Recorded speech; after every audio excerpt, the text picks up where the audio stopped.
Merci d'être venu dans cet atelier Business Plan Tequila. Parce que tout le monde est... Si vous n'avez pas remarqué, la tequila est au fond. Donc vous pouvez même faire passer les plateaux pendant que ça... Comme ça, les gens peuvent boire en même temps que d'écouter. C'est génial. C'est le pré-apéro avant le démarrage. Alors tout d'abord, pourquoi Business Plan Tequila? Parce que cette question, elle est posée par absolument tout le monde. Quel est l'intérêt? Eh bien, tout simplement, le business plan, personne n'a envie d'en parler. C'est l'enfer. On vous explique business plan, tout de suite, vous êtes ah non, non, non, non, je veux pas, j'ai pas envie. Tequila, par contre, à l'inverse, ça attire. Donc quand on met les deux ensemble, on se retrouve avec une oxymore et les gens se disent mais attends, ça n'a aucun sens, je vais aller voir. Parce qu'au fond, j'ai besoin d'un business plan et puis j'aime bien la tequila. Et c'est surtout parce que, par analogie, quand vous commencez une soirée, vous avez peur d'aller sur la piste de danse, vous allez prendre un shot de tequila. Et ben, le business plan, c'est la même chose pour votre boîte. Quand vous ne savez pas où vous allez, vous prenez un business plan, ça ira mieux. Alors, du coup, effectivement, on va parler quand même sérieusement, parce que vous pouvez picoler autant que vous voulez, vous pouvez m'interrompre autant que vous voulez, mais on va parler de business plan. Alors, qui déjà ici a une boîte? Levez la main droite. Ok, super. Et qui a pas de boîte et voudrait en créer une? Levez la main gauche. C'est drôle, on vous fait faire n'importe quoi. Alors, rapidement, là, je vais faire la ligne. Vous avez 5 secondes pour dire, très rapidement, vous créez quoi comme boîte? Social Media Manager? Salon de beauté? Kids Friendly Salon de beauté? Ouais. Ah, de thé? Oh, pourquoi pas. On continue? Boîte d'agencement. On continue au fond? Événementiel? Communication digitale. Quelqu'un n'a pas parlé? Complément alimentaire. Alors, très très bien. Alors, vous êtes tous au même point. Et en fait, vous êtes au même endroit d'ailleurs que les personnes qui ont déjà une boîte. C'est que vous devez réfléchir encore à nouveau. Qu'est-ce que vous allez lancer? Et le problème du business plan, quand on le regarde, c'est qu'on ne l'aime pas pour plusieurs raisons. Déjà, c'est compliqué. On ne sait pas tout ce qu'il faut mettre dedans, entre l'étude de marché, savoir qui sont nos personas, regarder comment ça fonctionne, etc. Puis finalement, qu'est-ce que c'est qu'un prévisionnel? Les amortissements, c'est hyper compliqué. Donc souvent, on file ça à un comptable, là, il se débrouille et on débarque. Mais du coup, ça fait le deuxième problème. On ne sait pas vraiment à quoi ça sert. Et ça, c'est très très problématique parce que quand on nous dit fais un business plan, c'est un peu une obligation. C'est comme quand ma mère dit fais tes devoirs. Ah, t'es là, non, non, non, j'ai pas envie. Ou ton père qui dit porte pas cette jupe. Enfin bref, on ne comprend pas pourquoi. Du coup, on se dit, bah tiens, on va voir la case formation, et on arrive au troisième problème. Là, on n'a aucune envie de passer du temps sur un sujet qu'on n'a pas envie de faire. Parce qu'après tout, on est là pour vivre nos rêves, hein, pas s'embêter avec des problématiques. Et le business plan, c'est obligatoire, et donc on s'est dit, on va changer l'aspect. Vous êtes obligé de le faire, on ne va pas l'enlever pour vous, cette partie-là, par contre, on va le rendre sympa. Du coup, moi, c'est ma 5e boîte, Angel Start exactement.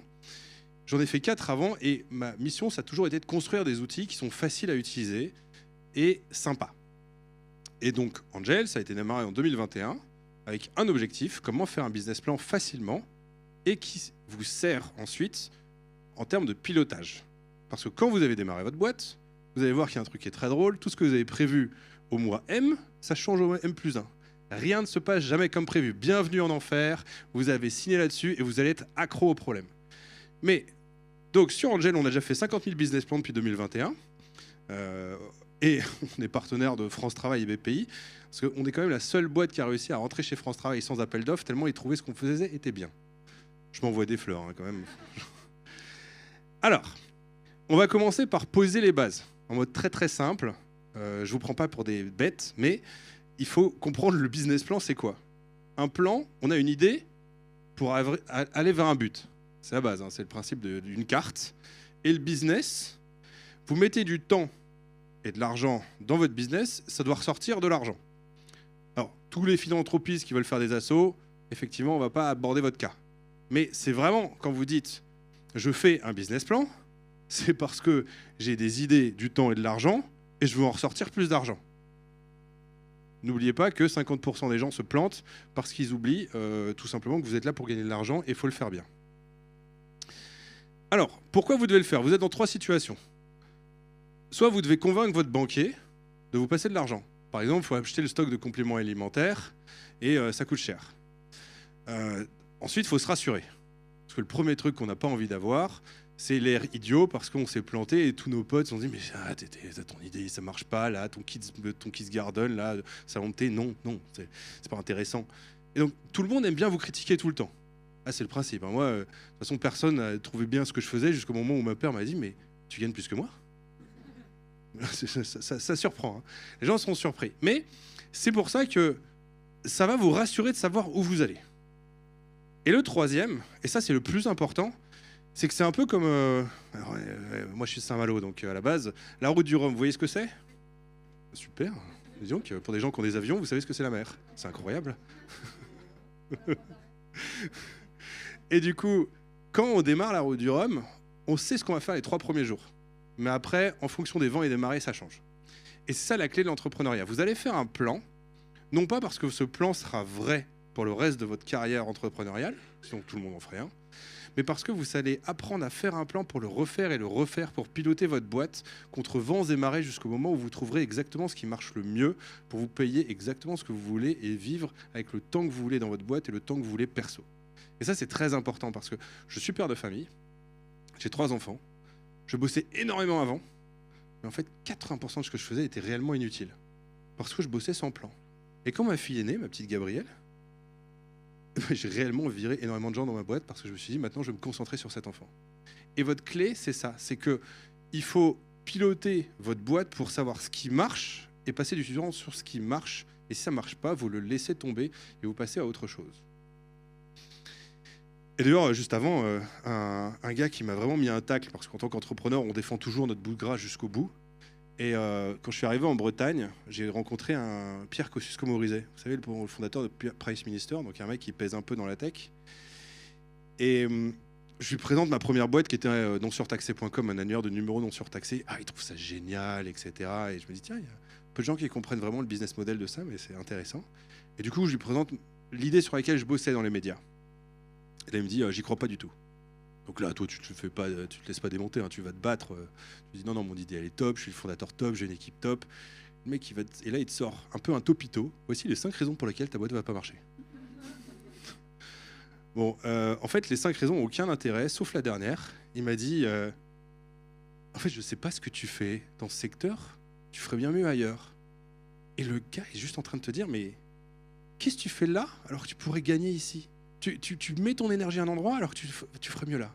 Et ça, c'est votre clé de réussite. Parce que vous allez toutes bosser dans un endroit qui va marcher ou pas marcher. Et ce qui fera la différence si vous êtes une bonne entrepreneur ou pas, c'est que vous allez savoir vous poser dans l'endroit où vous allez générer le plus de valeur. Et donc, moi, j'ai ouvert un gîte dans la baie du Mont-Saint-Michel. Il y a des touristes qui arrivent par milliers, normalement. Bon, pas en hiver. Hein, je sais pas pourquoi. Mais... du coup, on sait qu'on fait quelque chose dans un endroit qui rapporte. Et c'est ça la première clé. Mais on va commencer par le commencement. On a combien de temps d'ailleurs? 1 heure. Ah ouais, on a le temps. C'est pour ça qu'on a de l'alcool. Donc, ce qu'on va faire, c'est que je vais vous présenter de manière théorique le business plan, comme à Sciences Po. J'ai fait prof à Sciences Po à un moment, c'était très rigolo. Et donc, je vais vous résumer en 15 minutes ce que je leur ai montré en 15 cours de 4 heures chacun. Ensuite, finalement, on est payé à l'heure en même temps. Du coup, je vais vous présenter ça. Et à la fin, vous saurez la base du business plan que vous devez absolument connaître par cœur pour être sûr que quand vous faites votre business plan, vous comprenez. Ça, c'est ça. Ensuite, en 2, on va prendre l'IA que j'ai fabriquée et je vais faire le business plan de quelqu'un. Quelqu'un repart avec son business plan. 1, 2, 3 personnes, on peut le faire. Hein. Puis entre-temps, si vous voulez boire des verres, vous pouvez. J'en ai déjà pris 2. Dommage, on ne peut pas fumer ici. Hein, la loi Evin l'interdit. Donc, pour commencer, ah oui, on vous a prévenu, hein, l'idée c'est que le business plan soit sympa. Et vous êtes là pour vous rappeler de ce qui est important.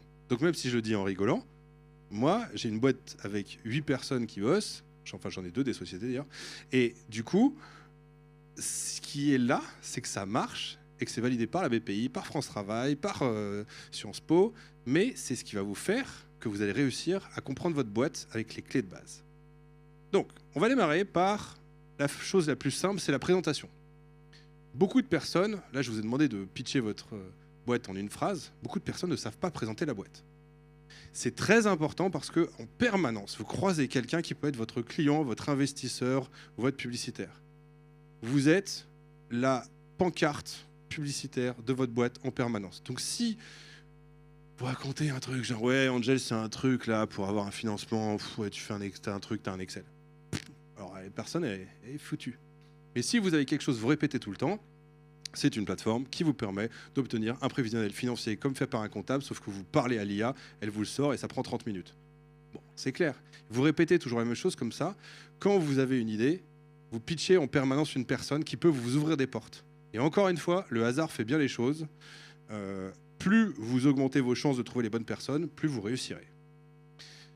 Donc la présentation, c'est très simple, c'est cette phrase récapitulative que vous devez connaître par tous et dire ensuite quelle est l'opportunité que vous avez trouvée. Donc ça va concerner toutes les idées. On me demande souvent, Thibaut, tu penses quoi de cette idée?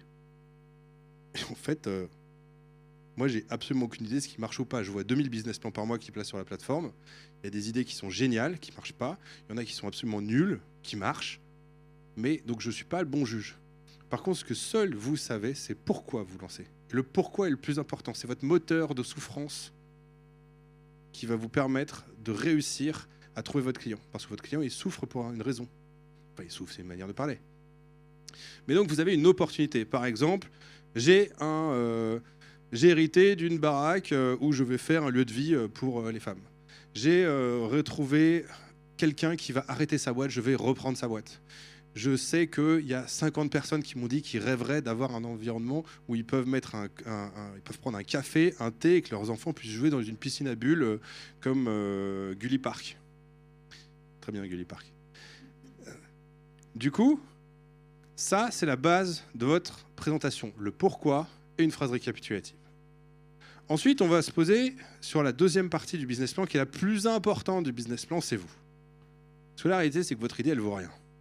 En tant qu'investisseur, moi, j'ai investi dans quelques boîtes et je vois des gens qui viennent avec des idées.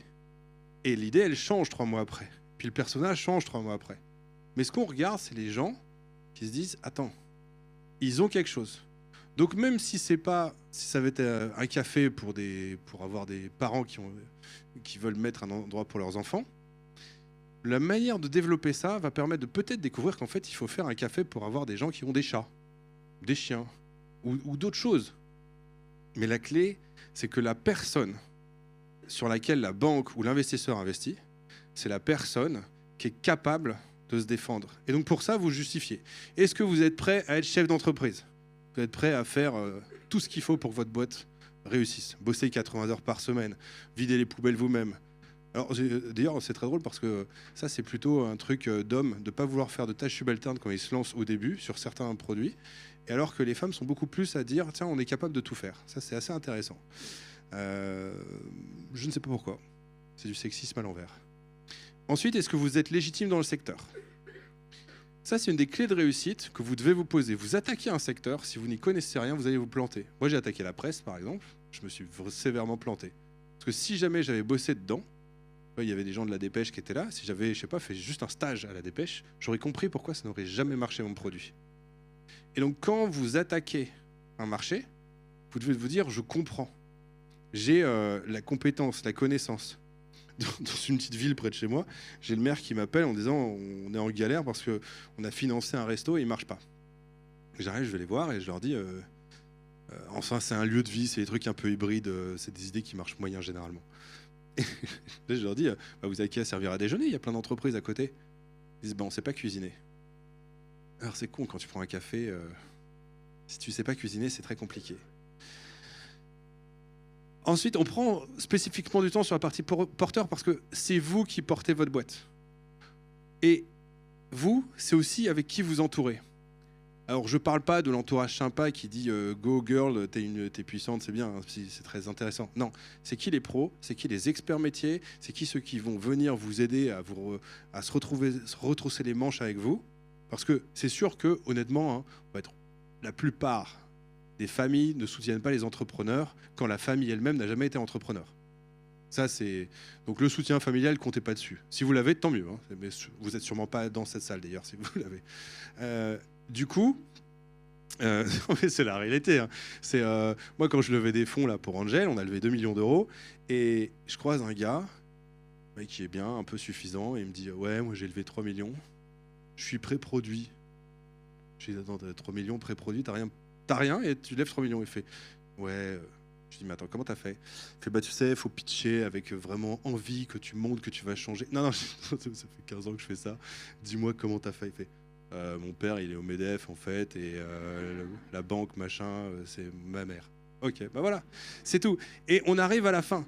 Le monde est injuste. Comparez-vous à vous-même. Vous voulez être heureux, comparez-vous à vous-même. Il y aura toujours meilleur que vous, plus riche que vous, plus fort que vous. Ce qui est sûr, c'est que vous vous lancez, vous avez l'entourage que vous avez, vous partez à la guerre avec l'armée que vous avez, non pas celle que vous voudriez avoir. Et pour le coup, l'entrepreneuriat, c'est de la guerre. Et là-dedans, vous avez aussi votre énergie, votre temps et votre argent. Lancer sa boîte, ça demande du temps, de l'argent et de l'énergie. C'est injuste, mais ce qui marche mieux, c'est quand vous avez beaucoup d'argent. C'est vrai, je vais vous dire, pour être honnête avec vous, pourquoi moi, j'ai fait beaucoup de boîtes, c'est parce que la première, elle a hyper bien marché. J'ai fait une cash machine. Et du coup, quand j'ai monté une autre boîte, c'est très drôle parce que moi j'ai fait ça, j'étais au chômage quand j'ai créé ma première boîte en 2008, mon premier site, etc. À l'époque, on codait, on s'en foutait des bandeaux cookies ou de ces trucs inutiles. Et puis là, ça marche. Puis je bosse chez Veolia. Puis je profite du plan de départ volontaire de Veolia. Je suis accompagné par plein de monde. C'était bien. Il y avait tout le monde qui était là. Il fait ouais, on va faire des bases sous MongoDB, on va faire ça, on va faire du développement commercial. Boum, je me suis pris un mur hyper vite. On aurait dit un Looney Tunes. J'étais là, je comprends pas trop pourquoi, tu vois, je me suis planté. Et en fait, j'ai compris, parce que les gens qui t'accompagnent, ils sont pas pros. Mais comme j'avais une boîte qui tournait à côté, bah, ça fait mal de perdre 100 000 euros. Parce que tu dis, ouais, j'ai perdu 1 an de boîte. Bon, j'ai appris. Alors tout le monde dit, j'ai appris, c'est très bien, mais c'est dans la douleur quand même. Du coup, en fait, j'avais l'argent pour me relever. Et ce qui est injuste, c'est que j'ai un paquet de cartes de visite comme ça, là, énorme sur ma table, parce que j'ai fait tous les Vivatech, les salons, les web, les machins. Tout le monde disparaît. Parce qu'en fait, quand vous avez un premier échec, très souvent, c'est dur de se relever. Et d'ailleurs, si vous êtes en difficulté, dès le début, contactez des gens comme 60 000 rebonds, contactez des gens, parlez-en autour. Tous les chefs d'entreprise sont en galère. Les meilleurs alliés que vous aurez, ce sont les autres chefs d'entreprise. Et là-dessus, c'est pas juste un truc à dire parce que c'est très dur d'être dans l'échec entrepreneurial parce qu'on a donné évidemment énormément de temps, d'énergie, d'argent face à des gens qui disent bah, ce que tu vas faire, ça va te planter, ma petite fille, t'es gentille, t'as tes gâteaux design, là ça intéresse personne. Et en fait, c'est affreux parce que quand les gens commencent à avoir raison, là ça fait encore plus mal. Parce qu'on s'est dit, on voulait leur montrer qu'ils ont tort, mais je peux même pas leur montrer qu'ils ont tort. Et en fait, voyez de vous d'autres chefs d'entreprise. Donc c'est pour ça que on prend un peu de temps là-dessus. Parce que tout ce que je vous dis sur cette partie porteur de projet, c'est vraiment ce qui va faire la clé de votre business plan parce que vous allez voir des gens qui ont levé beaucoup d'argent, qui ont réussi énormément de choses, qui avancent dans la vie parce que juste leur casse porteur, elle coche. Et même, j'ai un investisseur, un truc génial, il m'a appelé, il m'a dit « Ouais, Angel, ça marche ?»« Ah ouais, ça marche, c'est cool. Sinon, j'ai une autre boîte à te faire monter, je peux investir et là, j'ai un fonds, je te pousse. » Donc plus vous allez avancer dans la vie, plus vous allez faire des rencontres, plus vous allez vous entourer de personnes qui vont vous booster. Gardez près de vous les bonnes personnes, les toxiques, on les dégage. C'est facile à dire, hein, mais ça prend du temps. Du coup, maintenant on va pouvoir attaquer le cœur du business plan. C'est maintenant qu'on sait ce que vous allez faire et qui vous êtes, il y a un truc assez simple que vous allez voir comme cœur, c'est un triptyque qui va résumer l'intégralité de votre business model. Qu'est-ce que vous vendez? Un cake design, par exemple. Vous le vendez à qui? C'est qui votre persona? Voilà, des particuliers. Mais des vieux, des jeunes, des gros? Ok. Non mais, alors, c'est très important. La caricature vous permet d'arriver à comprendre qui est votre persona. Et c'est tellement dur, vaut mieux en rire. Donc, quand vous vendez vos produits, vous avez des clients. Quand vous vendez un produit, vous le vendez à un prix. Le client est prêt à payer ce prix-là. Mais comment vous trouvez ce client? Et donc typiquement, quand sur les marques de compléments alimentaires, j'en connais, hein, j'ai vu des champignons, des superfoods, on en a plein. Alors c'est ça qui est bien quand on voit plein de BP, c'est ce qui marche. Et on sait qu'en ce moment sur les réseaux sociaux, ça marche très bien. Alors ça marche très bien dès que vous avez une émission qui parle de votre sujet. Et c'est là où, c'est un petit secret, je devrais facturer ce secret. En fait, dans votre stratégie, vous devez regarder comment on parle de votre sujet pour rebondir dessus, et c'est ce qui fait que ça vous intéresse. Et donc, je vais vous raconter l'histoire de Guillaume, qui est au village du Crédit Agricole de Rennes. Un truc incroyable qui lui est arrivé, c'est que ça fait des années qu'il fait une app pour économiser de l'énergie. En fait, on se connecte son Linky, et ensuite il nous dit quand économiser, et du coup, on est payé. Son idée, elle stagnait un peu. Et puis là, l'enfer. EDF sort la même chose. Alors, on va dire, le mec, il est en bas, il dit non, c'est pas possible. Genre, je le présente à EDF, ils sortent la même chose, il est dégoûté. Qu'est-ce qui se passe? TF1 l'appelle, PFM l'appelle, tout le monde l'appelle. L'environnement a changé, quelque chose légitimait son idée, ça a boosté, il a pris 6000 clients en une journée. Et donc, c'est pour ça que la seule chose dont vous devez réfléchir en tant que businesswoman, vous vendez quoi, à qui et comment vous trouvez cette personne. Et ça, vous devez vous poser la question tout le temps. Et donc, ce qui est très drôle, et pourquoi je suis là aujourd'hui? Parce que, 1, je ne suis pas une femme. 2, je suis plutôt à Rennes qu'à Toulouse. Vous, en fait, vous êtes dans ma stratégie d'attaque.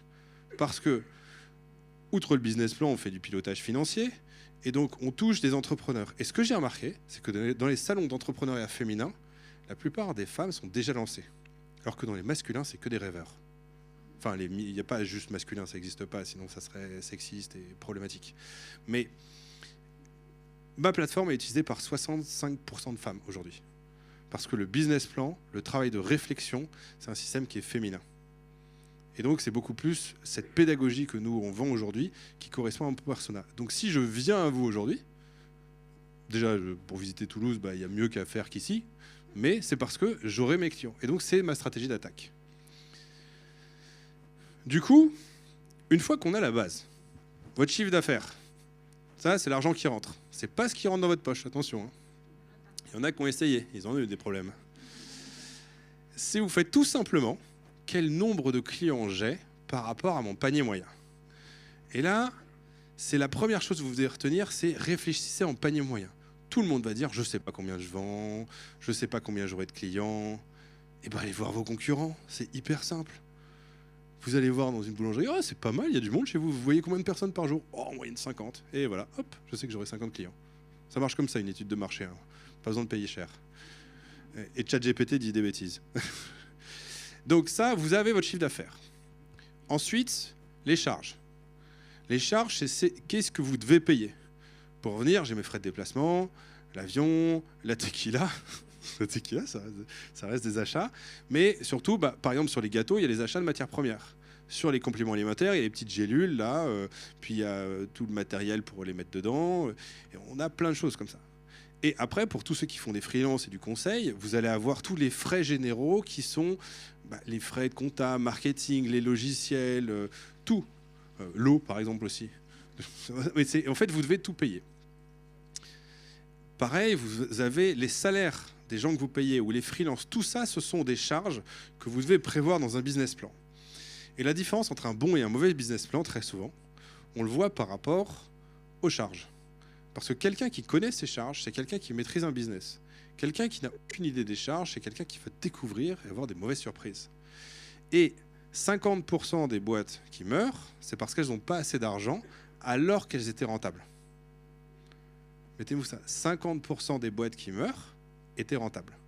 C'est juste de la mauvaise gestion parce que vous n'aviez pas prévu les coûts. Vous n'avez pas prévu l'URSSAF qui arrive quand votre meilleur ami débarque pour vous poser des questions et vient prendre. Vous n'avez pas prévu que le comptable il vous envoie une facture de 600 à la fin de l'année. Vous n'avez pas prévu qu'en fait, quand il y a une infiltration d'un tuyau, c'est des travaux à prévoir. Et en fait, vous le voyez toujours trop tard parce que vous êtes le nez dans le guidon. Mais quand vous avez un prévis de charge, vous avez prévu ce qui doit se passer. Donc, c'est à vous de corriger en temps réel. Et c'est pour ça que le business plan, c'est votre premier outil de pilotage financier et d'amélioration. Parce qu'on ne peut pas améliorer ce qu'on ne mesure pas. Donc, chiffre d'affaires moins charge, c'est la rentabilité. Et ça, c'est une notion financière. Quand vous entendez une boîte qui dit « je suis rentable », ça veut dire que le business model est rentable entre le chiffre d'affaires moins les charges. On n'a pas parlé d'emprunt, on n'a pas parlé des différents investissements, des amortissements, des brevets, des prêts, non. La base est-ce qu'un business est rentable? Ça veut dire, est-ce que si je vends mon gâteau 50 €, je couvre mes charges? Ça, c'est... Et donc, la deuxième partie logique, ce sont les investissements. Les investissements, c'est tout ce qu'on va pouvoir revendre. Donc même si techniquement on pourrait revendre des sacs de farine et de sucre, ça passe quand même en charge. Mais c'est tout ce qu'il y a au début sur les machines, les premiers stocks, même les frais d'immatriculation, ça passe en investissement. Alors il y a des choses, c'est un peu comptable, il faut être honnête, mais tout ce que vous allez faire qui se déduit pas forcément tout de suite du résultat, mais qui va très souvent être ce qu'on appelle amorti sur plusieurs années. C'est comme une balle de tennis qui rebondit en fait. Au début, elle rebondit haut, et puis elle diminue sur plusieurs temps. Donc une voiture, vous l'amortissez sur 5 à 7 ans. Soit demander à ChatGPT, il sait très bien. Ah bah non, Angel, je suis bête. Ça concerne quand même. On a une IA pour ça. Et après, la deuxième partie, c'est les financements. Pour les financements, ça, c'est la deuxième chose qui est très intéressante dans un BP, c'est pour voir si quelqu'un s'est bien préparé pour aller chercher des financements pour sa boîte et comprendre comment ça marche. Parce que vous allez commencer par l'apport personnel. Alors, faites pas la même erreur que moi, mettez pas tout en apport personnel, parce que moi, c'est ce que j'ai fait sur mes premières boîtes. Évidemment, je gagnais de l'argent, donc je me croyais le roi du monde. Et du coup, j'étais là, j'investissais moi-même. Mais en fait, il y a des leviers à avoir. Il y a beaucoup de choses à avoir. Il y a des emprunts bancaires que vous pouvez avoir à 0% ou des prêts sur l'honneur. Vous ne le remboursez pas si ça ne marche pas votre boîte. Mais très souvent, le réseau Entreprendre Initiative vous demande des dossiers hauts comme le bras. Et les femmes sont défavorisées d'ailleurs. Donc, oui, je le dis, parce que je sais, on voit les retours la plupart du temps. Les projets portés par les femmes sont montrés différemment que ceux par les hommes. Donc il y a encore du boulot là-dessus. Ensuite, vous avez des investisseurs. L'investisseur, c'est très simple. Il donne de l'argent à la boîte, pas à vous personnellement, et ça augmente la valeur de votre société. Par exemple, nous, quand on a levé 2 millions d'euros, ça s'est fait en plusieurs fois. Donc si, par exemple, vous levez 1 million d'euros, vous lâchez 20% de votre boîte vaut 5 fois ça, elle vaut 5 millions. Mais l'investisseur, attention, il a envie de sortir un moment. Donc soit c'est des dividendes parce que il veut faire ça sur le long terme, soit il veut que ça soit revendu plus tard. Donc il faut être aligné avec ses investisseurs. L'argent n'est jamais magique. Et puis les gens sont toujours sympas au début. Quand ça se passe mal, c'est une autre histoire. Et ensuite, il y a les subventions. Bienvenue en France, où 57% du PIB passe par les mains de l'État. Et c'est là où c'est génial parce que vous pouvez en profiter. Pour ça, vous allez voir la BPI, France Travail qui vous subventionne l'ACRE, le NACRE, l'ADI qui peut vous donner un prêt sur l'honneur au début également. Enfin, leurs taux sont assez élevés. Mais allez voir, vous tapez, il y a mesaidepubliques.fr, il y a la BPI, ils ont un moteur de recherche. Et ce qui est génial, c'est que vous regardez par rapport à ce que vous faites. Et donc si, par exemple, tu es en Bretagne, tu fais des gâteaux et tu as un menu en breton, tu as 3 000 €. Tout simplement. C'est de l'affichage régional, donc c'est subventionné. Donc il y a énormément de petits chèques à les récupérer comme ça. Les déplacements sur les salons, c'est pareil, ça peut être payé à 50%. Donc l'État passe son temps à faire des programmes pour essayer de se faire développer. Il ferait mieux de diminuer les taxes et de nous donner l'argent directement, mais ça c'est une autre histoire.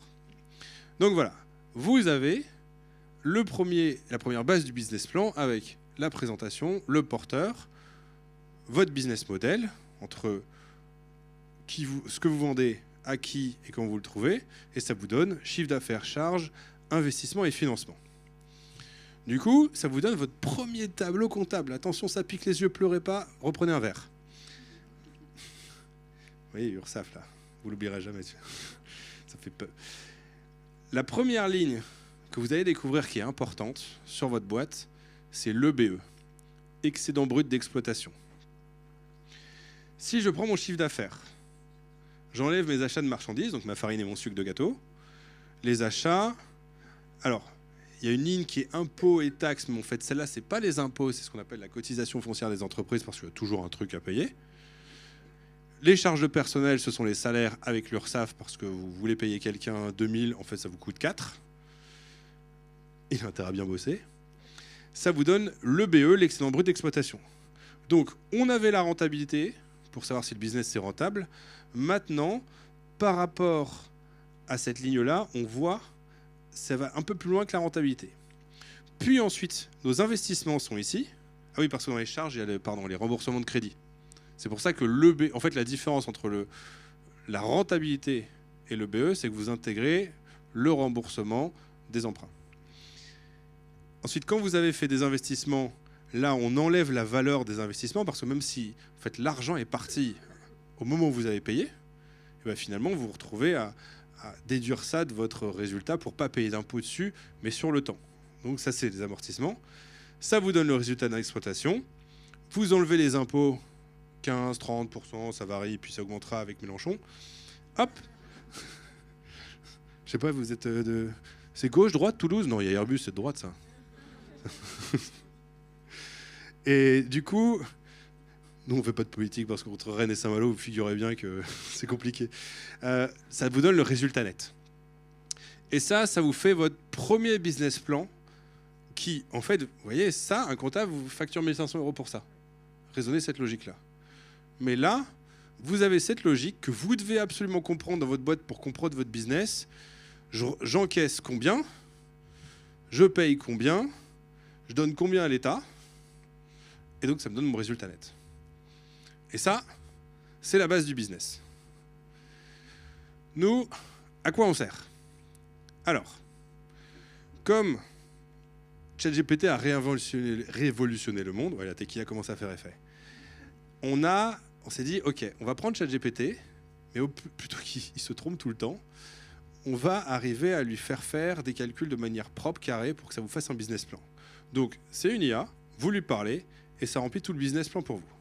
Ça coûte 90 € si vous lancez, et puis après, pour piloter, c'est 30 €, mais ça, on va passer après. On va plutôt faire la démo. On m'a dit de faire un signe au fond, là, aux gens discrètement, en disant qu'il faut switcher d'écran. HDMI 3, voilà, comme ça, je vais pouvoir vous montrer.